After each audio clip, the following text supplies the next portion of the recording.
Hello everyone, welcome to new information new guidance channel. I hope कि आप सभी अच्छे होंगे। तो दोस्तों, यदि हम अपनी लाइफ को देखें तो इसमें काफी सारे ट्रांजिशंस हम एक्सपीरियंस करते हैं, चाहे हम पढ़ाई की बात करें या इन जनरल लाइफ की बात करें। अगर हम पर्टिकुलरली स्टडीज की बात करें तो स्टडीज में यानी अपने स्कूल लाइफ में हम काफी सारे ट्रांजिशंस एक्सपीरियंस करते हैं। जैसे कि हम पहले प्राइमरी में होते हैं, प्राइमरी के बाद फिर हम लोग मिडिल क्लासेस में आते हैं, देन सेकेंडरी क्लासेस में, और उसके बाद हम लोग ग्रेजुएशन करने के लिए अपने जो कॉलेजेस हैं या यूनिवर्सिटीज हैं वहां पे एनरोल करते हैं। अगर मैं ग्रेजुएशन की बात करूं तो आज से कुछ सालों पहले तक क्या मेथड होता था कि हमने अपने क्लास 12th में या 10+2 में जो स्कोर किया है उसके बेसिस पे, मेरिट के बेसिस पे हमारे एडमिशन होते थे। कहीं कहीं कुछ एंट्रेंस भी होते थे। लेकिन रिसेंटली पिछले कुछ समय में हमने देखा है कि बहुत सारे एंट्रेंस एग्जाम्स आ गए हैं, जिसमें कई बार हमें हो सकता है इंफॉर्मेशन ना हो या फिर हमें ये आइडिया ना हो कि उस एंट्रेंस एग्जाम में क्या पूछा जाता है।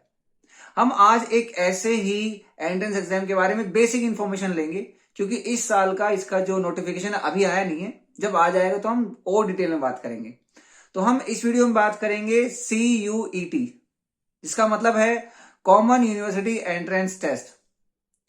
तो अगर आपको किसी भी सेंट्रल, स्टेट, प्राइवेट या डीम्ड टू बी यूनिवर्सिटी, ऐसी यूनिवर्सिटी जो CUET के स्कोर को एक्सेप्ट करती हैं या उसके थ्रू एडमिशन लेती हैं, वहां पे हमें CUET के जो एग्जाम है किस तरीके से उसे परफॉर्म करना होता है, किस तरीके से उसमें हमें अपने सब्जेक्ट चूज करने होते हैं, हम इसकी बात करेंगे।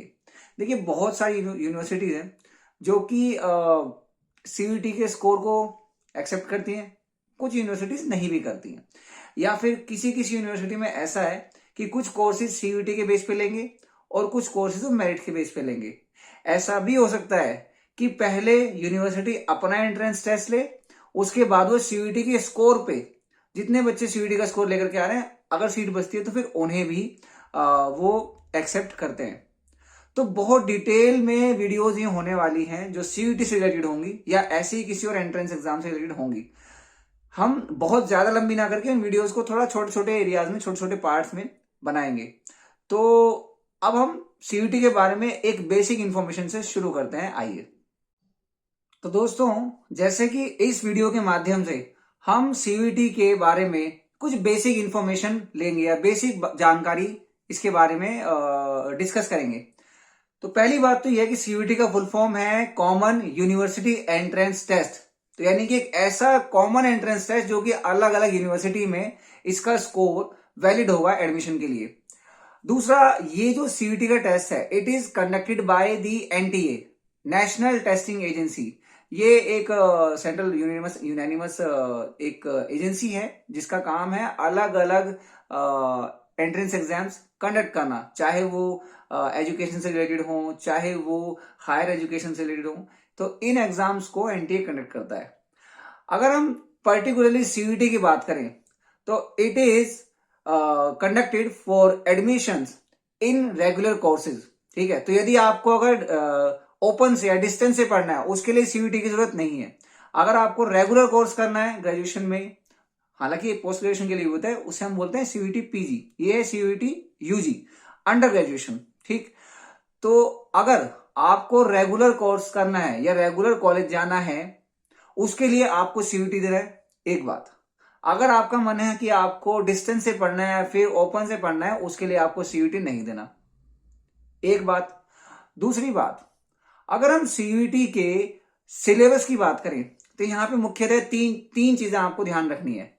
पहला, यहां पे लैंग्वेजेस के टेस्ट होते हैं, यानी कुछ आपको लैंग्वेज चूज करनी है, हिंदी, इंग्लिश, गुजराती, मराठी, बहुत सारे लैंग्वेज के ऑप्शंस होते हैं, लेकिन आप वो चूज करें जो आपने क्लास 12th में पढ़ी है और जो आपको आती है। ठीक, जैसे कि मान लो मेरे स्कूल में अगर बच्चों के पास हिंदी, इंग्लिश, उर्दू, संस्कृत, ये 4 भाषाएं हैं, तो इनमें से जो भी भाषाएं उनको ज्यादा समझ में आती हैं या जो ज्यादा कॉन्फिडेंट महसूस करते हैं, उसका वो टेस्ट दें। फिर आता है डोमेन टेस्ट। डोमेन टेस्ट का मतलब क्या है? डोमेन का मतलब होता है एक एरिया जिसमें मैं पढ़ रहा हूं।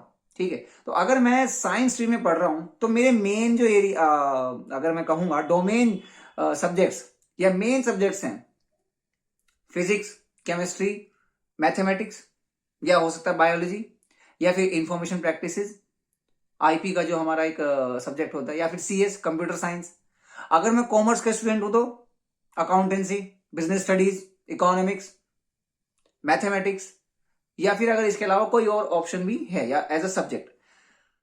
इसके अलावा अगर हम ह्यूमैनिटीज में आते हैं तो history, political science, geography, economics, physical education, sociology, psychology, ये सारे सब्जेक्ट्स जो हम पढ़ते हैं ना, अपार्ट फ्रॉम द लैंग्वेजेस, ये हमारे डोमेन सब्जेक्ट्स में आते हैं और हमें इनमें से अगर मैं जितने सब्जेक्ट्स पढ़ रहा हूं उतने सब्जेक्ट्स में ले सकता हूं। वैसे आप अगर बेटर ये हो कि आप 3 सब्जेक्ट्स ही लें। इसके बाद में आता है हमारा जनरल टेस्ट। तो जनरल टेस्ट में इन जनरल 3 से 4 चीजें होती हैं, 3 से 4 एरियाज पूछे जाते हैं। पहला, मैथमेटिक्स। अब आप सोच रहे हो कि जो बच्चा क्लास 12th में ह्यूमैनिटीज में है, मैथमेटिक्स नहीं पढ़ रहा है 2 साल से, तो वो मैथ्स का टेस्ट कैसे देगा? यहां होता है एलिमेंट्री मैथमेटिक्स, क्लास 8 के लेवल तक का मैथमेटिक्स, जिसमें इन जनरल हमारे क्वेश्चन जो होते हैं वो होते हैं एवरेज, रेशियो प्रोपोर्शन, परसेंटेज, उससे रिलेटेड, या डेटा इंटरप्रिटेशन। ठीक है, बहुत ज्यादा डिटेल में आपके मैथ्स नहीं पूछते हैं, जैसे ट्रिग्नोमेट्री हो गया, उसके बहुत ज्यादा क्वेश्चंस नहीं पूछेंगे। थोड़ा बहुत ज्योमेट्री पूछ सकते हैं, बेसिक ज्योमेट्रिकल नॉलेज। फिर आता है यहाँ पे रीजनिंग के क्वेश्चंस। रीजनिंग जैसे कि ब्लड रिलेशन रीजनिंग हो गया या डायरेक्शन बेस्ड रीजनिंग हो गया, ऐसे क्वेश्चंस। फिर यहाँ पे आते हैं हमारे कुछ जनरल नॉलेज के क्वेश्चंस। वो जनरल नॉलेज आपकी हो सकता है स्टैटिक जीके हो, जो पहले हो चुका है, हो सकता है करंट अफेयर्स के क्वेश्चंस भी आ जाएं। तो ये क्या हुआ? ये है इसका एक सिलेबस।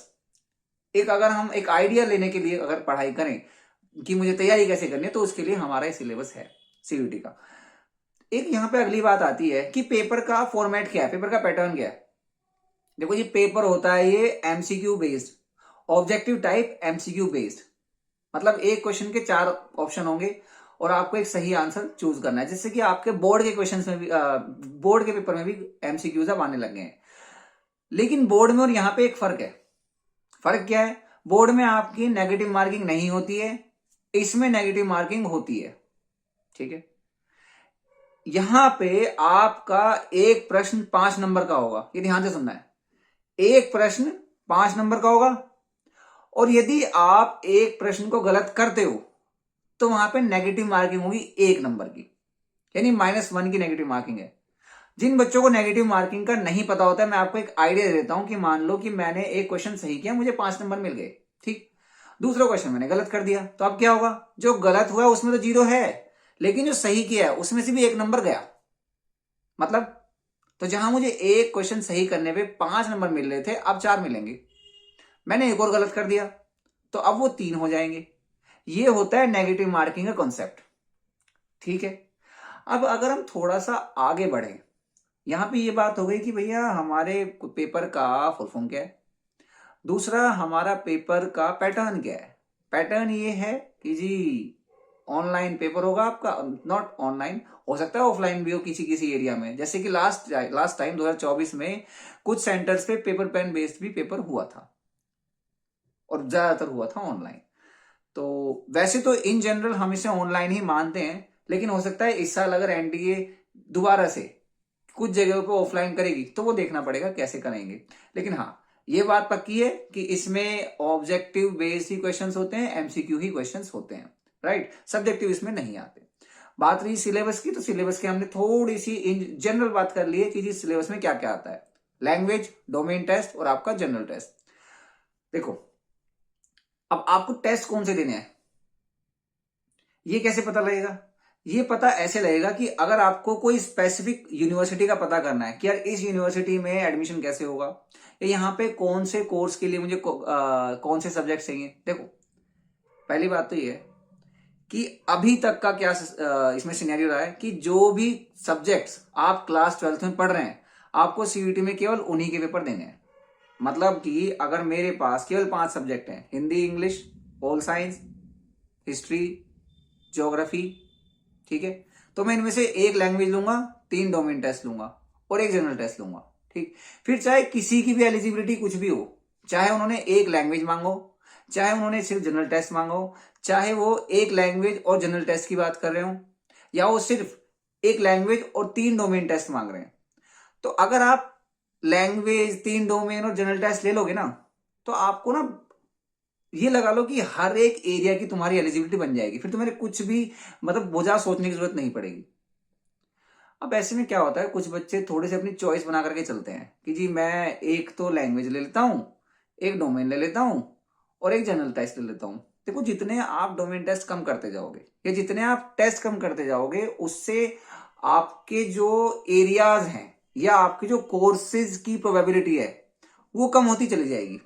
और जितने ज्यादा आप कोर्सेज अपने फिलअप करोगे, मतलब इतने भी ज्यादा भी नहीं करने की आपकी कैपेसिटी से बाहर हो जाए मामला, ठीक है, ऐसे भी नहीं करना, उतने करना जितने तुमसे हो पाए, लेकिन ऐसे करना कि तुम्हारी एलिजिबिलिटी बन जाए। मान ली तुमने सिर्फ एक लैंग्वेज का टेस्ट दिया तो तुम्हारा एडमिशन तो कहीं होगा नहीं, या सिर्फ जनरल टेस्ट दे रहे हो या एक डोमेन और एक जनरल टेस्ट दे दिया, हो सकता है किसी और यूनिवर्सिटी में तुम्हारा एडमिशन हो जाए, लेकिन जो यूनिवर्सिटी आप चाहते हो या जो कोर्स आप चाहते हो वो तो नहीं मिलेगा ना।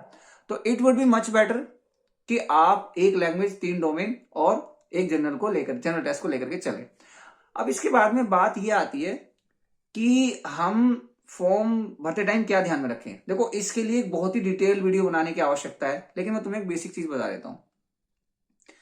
अगर आपका कोई कैटेगरी वाला सर्टिफिकेट है, SC ST OBC EWS, ठीक है, या फिर कश्मीरी माइग्रेंट या कोई और जो हमारे एज पर द लॉ हमें जो रिजर्वेशन मिलता है, ऐसे कोई भी सर्टिफिकेट्स आपके हैं, उसे आप रिन्यू करवा लीजिए अभी, सो दैट आप उसको फॉर्म में लगा पाए। ठीक, इसके अलावा आपकी जो बेसिक आईडीज हैं, जैसे कि आधार कार्ड हो सकता है, अगर किसी ने अपना DL बनवाया हो या पैन कार्ड किसी का बना हो, तो ये जो भी आपकी बेसिक आईडी है including the school ID card, ये आपको अपने पास में रखना है। फिर क्लास 10th की अपनी मार्कशीट, उसमें क्या रोल नंबर था आपका वो, क्लास 12th का आपका रोल नंबर, ये सारे डॉक्यूमेंट्स आपको अपने तैयार रखने हैं टिप टॉप। अगर आपका कोई एड्रेस चेंज हुआ है, स्कूल में एड्रेस अलग चेंज है और आधार कार्ड में अलग है, उसे सेम करा लीजिए जल्दी से जल्दी। अगर आपके माता पिता के नाम में क्लास 10th में कुछ और है, क्लास 12th में कुछ और है, यहां कोई भी डिस्क्रिपेंसी है आपके माता पिता के नाम में, आपके नाम में, उसे जल्दी से जल्दी ठीक करा लें, क्योंकि जब आप फॉर्म भरेंगे, फॉर्म भरने में आपको दिक्कत आएगी। ठीक, अच्छा जी, तो और इसके अलावा और क्या क्वेश्चंस हो सकते हैं आपके? आपके क्वेश्चंस हो सकते हैं कि सर पेपर किस फॉर्मेट में आएगा, सॉरी किस लैंग्वेज में आएगा। देखो, पेपर आ सकता है आपके, हमारे पास में आई एम नॉट श्योर कि कितनी, आई थिंक 13 लैंग्वेजेस हैं जिसमें हमारे पेपर आ सकता है, लेकिन आपको वो चूज करना है जो तुम्हें आती है। जैसे कि अगर आप दिल्ली में रहते हो तो या तो हिंदी या इंग्लिश, अगर किसी बच्चे का उर्दू मीडियम है तो वो उर्दू ले सकता है।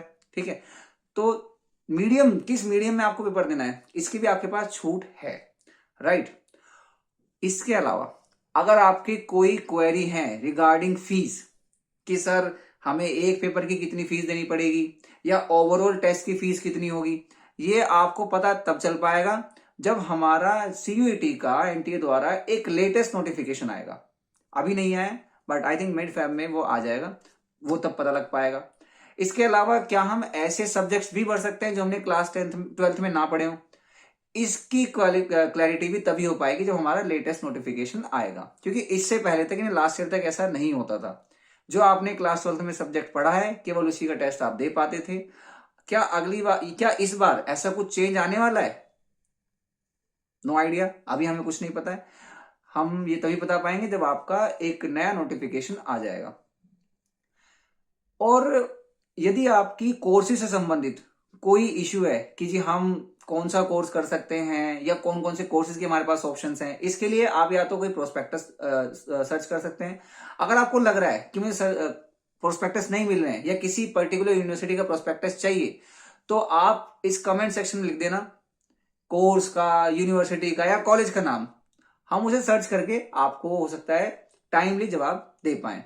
तो ये वीडियो केवल इतना ही है ताकि आपको एक बेसिक आइडिया मिल जाए कि CUET क्या है, CUET में फॉर्म कैसे भरना है, CUET में कौन कौन से टेस्ट होते हैं और पेपर कैसे होता है, राइट। तो ये केवल इस बेसिक जानकारी के लिए वीडियो बनाई गई है।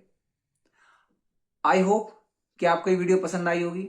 आपके आसपास में जो भी बच्चे ऐसे हैं जो क्लास 12th में हैं और CUET देने वाले हैं, तो आप उनके साथ ये वीडियो जरूर शेयर करें।